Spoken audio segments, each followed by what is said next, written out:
베드로전서 1장 13절부터 17절까지를 제가 대신 봉독해 드리겠습니다. 하나님의 말씀을 들으십시오. 그러므로 너희 마음의 허리를 동이고 근신하여 예수 그리스도께서 나타나실 때에 너희에게 가져다 주실 은혜를 온전히 바랄지어다. 너희가 순종하는 자식처럼 전에 알지 못하던 때에 따르던 너희 사욕을 본받지 말고 오직 너희를 부르신 거룩한 이처럼 너희도 모든 행실에 거룩한 자가 되라. 기록되었으되 내가 거룩하니 너희도 거룩할지어다 하셨느니라. 외모로 보시지 않고 각 사람의 행위대로 심판하시는 이를 너희가 아버지라 부른즉 너희가 나그네로 있을 때를 두려움으로 지내라. 아멘. 우리가 지난 시간까지 살펴본 것처럼 사도 베드로는 이 사도 베드로가 쓴 이 베드로전서 1장 12절까지 말씀, 그 말씀에서 우리가 이제 그 베드로가 전하는 복음의 메시지를 함께 들었죠. 그리고 이어서 이제 13절부터 우리가 구원받은 자로서 어떻게 거룩한 삶을 살아야 되는지를 우리에게 하나하나씩 설명해 주고 있습니다. 그래서 저는 오늘 이 말씀을 두 부분으로 살펴보고자 하는데, 첫 번째는 우리의 거룩한 삶은 복음에 근거해야 된다는 것, 그리고 두 번째는 그 복음에 근거한 거룩한 삶은 그 하나님께 순종하는 자녀처럼 그렇게 거룩한 삶을 산다는 것, 이렇게 두 가지로 우리 오늘 말씀 함께 살펴보도록 하겠습니다. 첫 번째로 우리의 거룩한 삶은 이제 복음에 근거해야 된다는 거죠. 이를 알려주는 것이 이제 13절인데요. 특별히 그 13절을 보면 맨 처음 단어가 그 뭐라고 되어 있습니까? 그러므로라고 되어 있지 않습니까?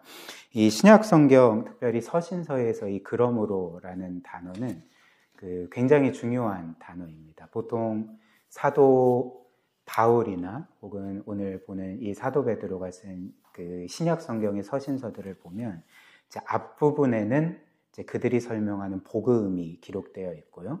그리고 후반부에는 이제 그 복음에 의거하여서 우리가 하나님의 뜻대로 거룩한 삶을 살아야 된다, 이런 것들을 촉구합니다. 보통 그런 구조들로 그 서신서들이 구성이 되어 있는데, 근데 앞에 복음과 또 뒷부분에 우리가 마땅히 살아야 될 거룩한 삶을 이제 이어주는 다리가 그러므로라는 거죠. 그래서 우리가 보통 이 그러므로라는 단어를 어떤 용례로 씁니까? 우리가 앞서 설명하거나 혹은 뭔가 제시하였던 내용에 의거해서 어떤 결론을 내리거나 혹은 그에 따라서 어떤 행동들을 촉구할 때 우리는 보통 이제 그러므로라는 말을 쓰게 되죠. 그래서 사도 베드로도 이 베드로전서 그 1장 1절부터 12절까지는 복음의 내용들을 이제 상세하게 설명한 후에 이제 13절을 그러므로라고 시작하면서 이제 복음에 의거해서 너희는 이런 거룩한 삶을 살아야 된다, 이렇게 우리에게 어떤 면에서 권고하고 있습니다. 특별히 그 복음의 내용이 압축된 부분이 이제 3절부터 5절이었죠. 우리가 읽었던, 한번 다시 볼까요? 이렇게 말합니다. 우리 주 예수 그리스도의 아버지 하나님을 찬송하리로다. 그의 많으신 긍휼대로 예수 그리스도를 죽은 자 가운데서 부활하게 하심으로 말미암아 우리를 거듭나게 하사 산 소망이 있게 하시며, 하나님께서는 일단 우리에게 어떤 은혜를 주셨습니까? 3절처럼 우리를 긍휼히 여기셨던 거죠. 죄인들인 우리를 벌하시지 아니하시고 내치지 아니하시고 도리어 죄를 지어서 하나님의 진노를 살 수밖에 없지만 그런 우리를 지극히 긍휼히 여기셨다, 이렇게 말씀을 하는 거죠. 그래서 그의 많으신 긍휼대로 어떤 일을 하셨습니까?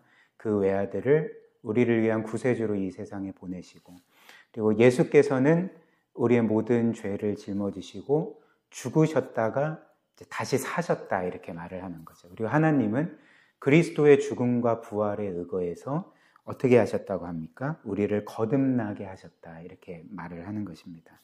그리고 거듭나게 하셨을 뿐만 아니라 산소망이 있게 하셨는데 그 산소망, 우리의 영원한 소망이 무엇입니까? 4절 보니까 썩지 않고 더럽지 않고 쇠하지 아니하는 영원한 유업을, 그 영원한 나라의 모든 것을 상속으로 받게 하셨다. 즉 하나님의 자녀요 상속자로 삼아주셨다. 이렇게 말하는 거죠. 그리고 5절 마지막으로 보면 이런 구원의 은혜를 우리에게 주시고 난 후에 이제 우리의 힘으로 믿음을 지키면서 끝까지 구원에 이르라 라고 명하시지 아니하시고 5절 말씀처럼 너희는 말세에 나타내기로 예비하신 구원을 얻기 위하여 믿음으로 말미암아 하나님의 능력으로 보호하심을 받았느니라. 하나님은 우리를 구원하신 후에 그 구원의 최종 결정을 우리에게 맡겨두시지 아니하시고 하나님이 그분의 능력으로 우리를 끝까지 보호하셔서 우리는 여전히 죄 많고 실패 많고 그래서 우리 편에서만 보면 우리는 진작 구원에서 탈락됐을 사람들인데 우리가 여전히 구원받은 하나님의 자녀로 살아갈 수 있는 것은 하나님이 그분의 능력으로 우리를 보호하시기 때문에 그리고 언제까지 보호하시냐면 최종 구원이 완성될 그때까지 영원한 나라에 들어갈 때까지 우리를 능력으로 보호하신다. 이게 이제 그 사도 베드로가 베드로전서 1장 1절부터 12절까지 그 상세하게 우리에게 제시한 알려준 복음이라 할 수가 있는 거죠. 그래서 이 복음으로 인해서 이제 너희는 거룩한 삶을 살라 이렇게 말하는 거죠. 그런데 우리가 이제 오해하지 말아야 될 부분들이 있습니다. 그 어떤 오해냐면 우리가 이제 구원받은 이후에 거룩한 삶을 산다고 할 때 사실 속마음으로는 그렇게 살기 싫은데 뭔가 거룩한 삶을 살기보다는 이후에 내 뜻대로 살고 싶은데 하나님이 능력으로 나를 보호하셨다고 하니까 내가 뭐 어떻게 살든지 간에 내 구원은 끝까지 보장되어 있고 그렇다면 이거 참 거룩한 삶을 살기 싫은데 이걸 억지로 살아내야 하는가 뭐 이런 생각을 거의 안 하겠지만 이제 하는 사람들이 있었던 것 같습니다. 신약 성경에 보면 그런 부분들을 또 사도들이 책망하지 않습니까? 그런데 그 사실 우리가 조금만 생각하면 그 우리의 이런 생각들은 말도 안 되는 정말 그 있을 수 없는 생각이라는 거죠. 특별히 우리가 이 베드로전서 전반부에 나온 이 복음의 내용, 특별히 하나님이 우리를 어떤 사랑과 은혜로 구원하셨는지를 정말 믿는다면 우리는 사실 거룩하게 살아야 한다는 그 하나님의 명령을 뭔가 기껍지 않고 뭔가 하기 싫은데 억지로 해야 되는 것처럼 결코 그렇게 여길 수가 없을 것입니다. 왜 그럴까요? 왜냐하면 우리가 받은 그 하나님의 사랑과 은혜가 너무나도 놀랍고 엄청난 것이기 때문에 그런 거죠. 이 세상에서도 누군가 내가 위기에 처해 있을 때 혹은 뭔가 내가 큰 고통 가운데 있을 때 나를 대신하여서 뭔가 큰 일을 겪음으로 나를 구원해 준다거나 나를 건져 준다거나 나를 구출해 주는 사람을 향해서 우리는 마땅히 감사한 마음을 갖게 될 것이고 또 그런 감사한 마음 때문에 그가 기뻐하는 일들을 정말 그의 기쁨이라면 나는 무엇이든지 할 수 있다라는 마음으로 이제 그의 기쁨을 위해서 무엇이든지 하려고 하지 않겠습니까? 근데 하물며 하나님이 우리에게 주신 그 사랑과 은혜는 무엇일까요? 그러니까 우리와 같은 죄인이 그분의 단 하나의 호의도 받을 수 없는 정말 과거에 하나님을 무시하고 하나님 없이 살고 하나님께 반역했던 우리를 위해서 그분의 눈 안에 넣어도 아프지 않을 그 아들을 우리를 위하여 내어주시고 여기서 내어주셨다는 것은 우리를 위해 우리가 당해야 될 그 형벌을 받으시면서 처참하게 피투성이가 된 채 죽임 당하심으로써 우리를 구속하신 것이 더 나아가 우리를 그 자녀요 상속자로 삼으신 것이 하나님의 사랑과 은혜라면 이 모든 사실을 우리가 믿을 때 내가 구원받은 거는 좀 감사하긴 한데 하나님의 뜻대로 살기는 좀 싫다라고 결코 말할 수가 없다는 거죠. 오히려 이 사랑과 은혜를 정말 믿는다면 우리는 하나님을 사랑할 수밖에 없고 감사할 수밖에 없고 그분의 기쁨이라면 내가 뭐든지 다 하겠다라는 마음으로 그분의 기쁨이 되는 일이 무엇인지를 우리가 계속 고민하고 성경을 통해서 살피고 그 일들을 어찌됐든 부족함나마 최선을 다해 하려고 애쓰지 않겠습니까? 그러니까 이런 마음이 있다는 것 자체가 이제 그가 하나님의 사랑과 은혜를 이제 진짜 믿고 알고 마음속에 그 사랑과 은혜가 역사한다는 이제 증거가 된다는 거죠. 그래서 이 사랑과 은혜를 정말 믿으면 이제 사도 베드로가 말하는 것처럼 그러므로 너희는 하나님이 거룩하신 것처럼 너희도 거룩하라 라는 말씀을 우리는 뭔가 귀찮고 하기 싫어하는 일로 받아들이기보다는 그것 자체가 우리에게 이제 기쁨이 될 것입니다. 그래, 나를 사랑하신 하나님이 거룩하신 것처럼 나도 거룩한 삶을 살아야 돼. 그것이 나의 최대의 기쁨이라고 생각하며 그렇게 거룩한 삶을 살아가게 되는 거죠. 그리고 그 뜻대로 살아가는 것이 나의 정말 그 어떤 것도 비할 수 없는 인생의 목적이 된다는 것. 이것이 오늘 이제 베드로가 우리에게 알려주는 사실입니다.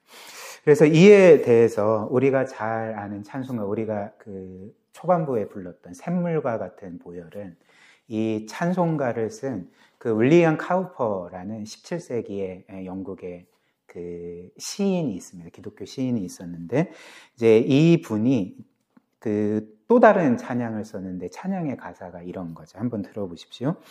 우리가 그리스도께서 우리 대신 이루신 그 율법이 성취된 것을 우리가 바라볼 때, 즉 그리스도께서 우리를 위하여 죽으시고 우리가 실패한 하나님의 모든 율법을 완벽하게 이루신 것을 우리가 바라볼 때, 또 그분의 용서하시는 그 사랑의 음성을 우리가 들을 때에 노예가 자녀로 변하고 의무가 기쁨의 선택으로 변한다네, 이렇게 찬양을 했습니다.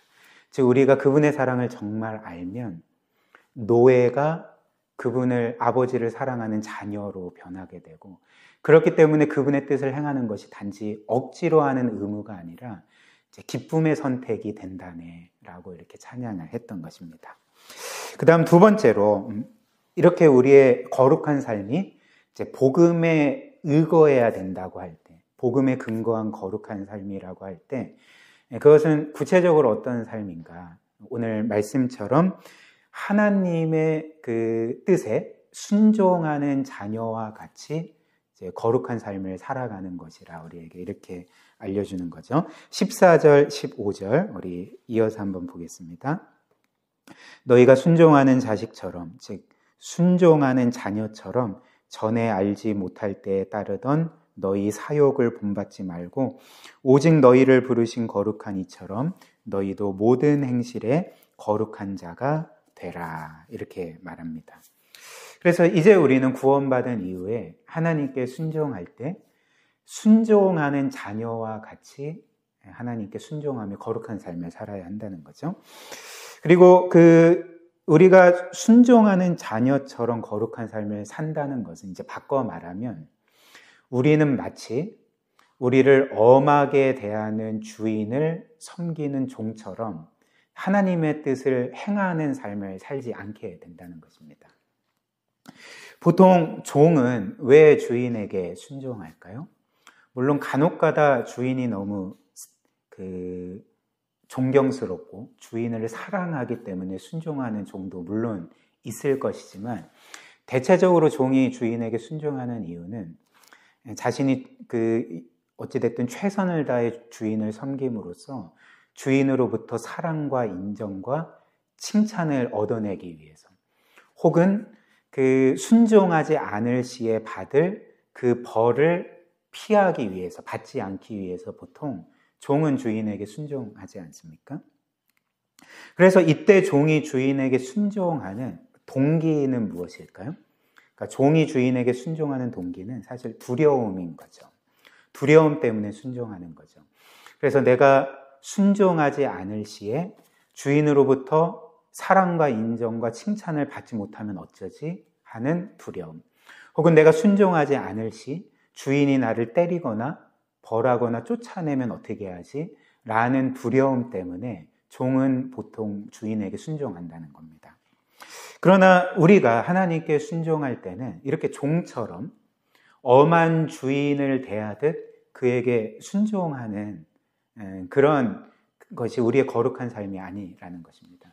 우리는 종이 아니라 순종하는 자녀처럼, 여기서 순종하는 자녀처럼이라는 것은 하나님을 사랑하기 때문에, 그 아버지를 기뻐하기 때문에 순종하는 자녀처럼 우리가 하나님께 순종하게 된다는 거죠. 즉 하나님이 먼저 우리를 사랑하시고 우리가 본 것처럼 그런 놀라운 은혜를 베푸시고 우리를 자녀 삼아 주셨기 때문에 이제 우리 또한 하나님을 사랑하고 기뻐함으로써 순종하는 자녀와 같이 이제 그분이 거룩하신 것처럼 우리가 거룩한 삶을 살아가게 된다는 것입니다. 그래서 자녀의 순종에는 사실 두려움이 없는 거죠. 성경이 이런 말을 하지 않습니까? 사랑에는 두려움이 없다. 그러니까 우리가 하나님을 사랑할 때, 그리고 그 사랑으로 순종할 때 우리에게는 결코 두려움이 없습니다. 어떤 두려움일까요? 순종하지 않을 시 나를 버릴지도 모른다는 두려움. 순종하지 않을 시 뭔가 내가 객사할 거라는 두려움. 이건 좀 심했나요? 그리고 순종하지 않을 시 뭔가 내가 하는 일이 망할 거라는 두려움. 큰 벌을 받을 거라는 두려움. 구원에서 탈락될 거라는 두려움. 이런 모든 두려움이 동기가 되어서 우리가 하나님께 순종하는 게 아니라 오히려 하나님의 사랑을 확신하고, 그리고 사도 베드로가 그 베드로전서 1장 5절에서 우리에게 알려준 것처럼 그분의 능력으로 우리를 끝까지 지키신다는, 그 사랑의 능력과 은혜의 능력으로 우리를 끝까지 책임지신다는 것을 확신할 때 우리는 두려움이 아니라 도리어 이제 기쁨과 감사함으로 자유함 가운데 이제 하나님께 순종하게 된다는 것이죠. 물론 이어서 우리가 보는 이 17절을 볼 때 이와는 좀 다른 생각을 할 수 있을 것 같습니다. 17절 한번 보십시오. 이렇게 말하죠. 외모로 보시지 않고 각 사람의 행위대로 심판하시는 이를 너희가 아버지라 부른즉 너희가 나그네로 있을 때를 두려움으로 지내라. 그래서 이 말씀을 볼 때 우리는 지금 그 외모로 보시지 않고 각 사람의 행위대로 심판하시는 이 하나님을 우리가 아버지로 부르는데, 그렇기 때문에 너희가 나그네로 있을 때 이제 두려움으로 지내라고 했으니까, 그렇다면 그 우리가 두려움이 동기가 되어서 아버지 하나님께 순종하라, 그런 말이 되는 게 아닌가라고 이제 생각을 할 수가 있는 거죠. 그런데 이 말씀은 그런 의미가 아닙니다. 우리가 뭔가 두려움이 동기가 되어서 그 하나님께 순종해야 된다라는 그 의미가 결코 아니라는 거죠. 일단 이 17절의 이 두려움이라는 단어는 헬라어 포보스라는 단어인데, 이 포보스라는 단어는 그 어떤 것을 두려워한다는 의미도 있지만 한편으로는 어떤 것을 경외한다는 의미로도 사용이 됩니다. 여러분들은 두려움과 경외의 차이를 아십니까? 뭔가 이제 비슷해 보여도 이 두려움이라는 단어와 경외한다라는 단어는 완전히 다른 단어인 거죠. 그러니까 두려움은 어떤 의미일까요? 그러니까 어떤 대상을 너무나도 두려워하여서, 근데 그 두려움이 그 대상을 피하고 싶고 그 대상과 함께하고 싶지 않은, 그 대상으로부터 멀리 도망치고 싶은 그 두려움의 감정을 우리가 보통 이제 두려움이라고 부르지 않겠습니까? 그러니까 그 대상으로 인해서 해를 당할까봐, 고통을 겪을까봐, 그 대상을 멀리 떠나기를 원하는, 피하기를 원하는 두려움이 우리가 보통 일반적으로 말하는 두려움의 이제 의미가 될 것입니다. 근데 경외는 다르죠. 경외도 어떤 면에서 두려움이긴 한데, 경외는 이 정확한 의미는 무엇이냐면 그 대상을 피하고 싶은 두려움이 아니라 그 대상이 너무나도 아름답고 영광스럽고 탁월하고 훌륭하기 때문에 그것에 뭔가 압도되어서 두렵기는 하지만 그 대상에 더욱더 가까이 가기를 원하는 그런 종류의 감정을 우리는 이제 경외라고 부르는 거죠. 그래서 이 포보스라는 헬라어 단어가 이런 경외라는 의미도 있다는 것입니다. 예를 들면 에베소서 5장 21절에 이런 그 구절이 있거든요. 그리스도를 경외함으로 피차 복종하라. 그리스도를 경외함으로 피차 복종하라. 근데 여기에서 경외함이 지금 17절에서 보는 두려움과 똑같은 단어입니다. 그러니까 그리스도를 우리가 너무나도 존경하고 경외하는 나머지 이제 그분의 뜻을 따라 서로를 그 피차 복종하라 이런 말씀이 되는 거죠. 그래서 이제 결론적으로 그 정리를 하자면 이 17절의 말씀, 하나님께서 모든 사람을 차별 없이 심판하시는 심판자이시기 때문에 너희가 이 땅에서 나그네로 거하는 동안 두려움 가운데 지내라 라는 그 말은 하나님이 두려워서 벌벌 떨어서 그분의 뜻에 억지로 순종하는 삶을 뜻하는 것이 아니라 그 하나님이 우리에게 가장 영광스러운 분이시기 때문에 가장 높고 위대하신 분이기 때문에 가장 탁월하신 분이기 때문에 특별히 우리를 구원하신 그 사랑과 은혜에 있어서 무한히 영광스러운 분이시기 때문에 특별히 그분은 심판자이시지 않습니까? 온 세상의 창조주요 심판자요 만왕의 왕이시기 때문에 우리는 그분이 마땅히 받으셔야 될 그 경외함으로 하나님의 뜻에 이제 순종해야 된다. 근데 이것은 사랑을 제외한 경외심이 아니라는 거죠. 왜냐하면 하나님은 우주의 창조주요 심판자이실 뿐만 아니라 이제 우리 아버지가 되시기 때문에 그런 것 아니겠습니까? 예를 들면 이런 예를 한번 들면 좋겠습니다. 옛날 옛적에 한 나라에 이제 왕이 있었는데 그 왕은 매우 훌륭하고 또 사랑이 많고 또 지혜롭고 공의로워서 이제 모든 백성이 칭송하는 왕이라고 해봅시다. 근데 그 왕에게는 정말 너무나도 사랑하는 자신의 눈 안에 넣어도 아프지 않을 그 한 아들이 있는데 그래서 왕은 그 아들을 지극히 사랑했고 그 아들 또한 자신의 아버지를 너무나도 많이 사랑했던 거죠.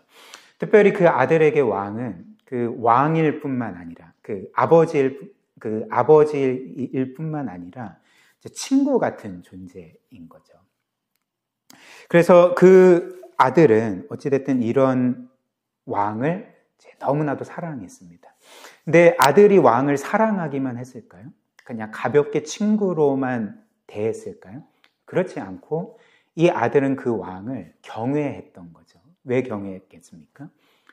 자신의 아버지이지만 동시에 그 나라의 어떤 면에서 절대 권력을 가진 가장 높은 왕이기 때문에 그냥 왕이 아니라 그 거의 전 세계에서 가장 훌륭하고 탁월하고 영광스럽고 모든 백성이 칭송하고 모든 것을 공의롭게 다스리는 왕이기 때문에 이 아들은 그 왕을 아버지로서 사랑하는 동시에 그 아버지를 왕으로서 경외했던 것입니다. 그러니까 마찬가지로 우리가 하나님을 향해서 가져야 될 그 마음도 이와 같다는 거죠. 우리는 그 하나님을 마땅히 경외해야 됩니다. 왜냐하면 그분은 단지 한 나라의 왕 정도가 아니라 정말 이 끝도 없는 무한에 가까운 우주 만물을 단지 손가락 하나로 창조하신 분이기 때문에 손가락 하나로 여전히 모든 것들을 다스리시는 절대 주권의 왕이시기 때문에 또 가장 지혜로우시고 능력이 많으시고 공의로우신 그 왕이시기 때문에 우리는 마땅히 그 하나님께 경외해야 되고 그분을 예배해야 되고 그분께 모든 영광을 돌려야 되는 것 아닙니까?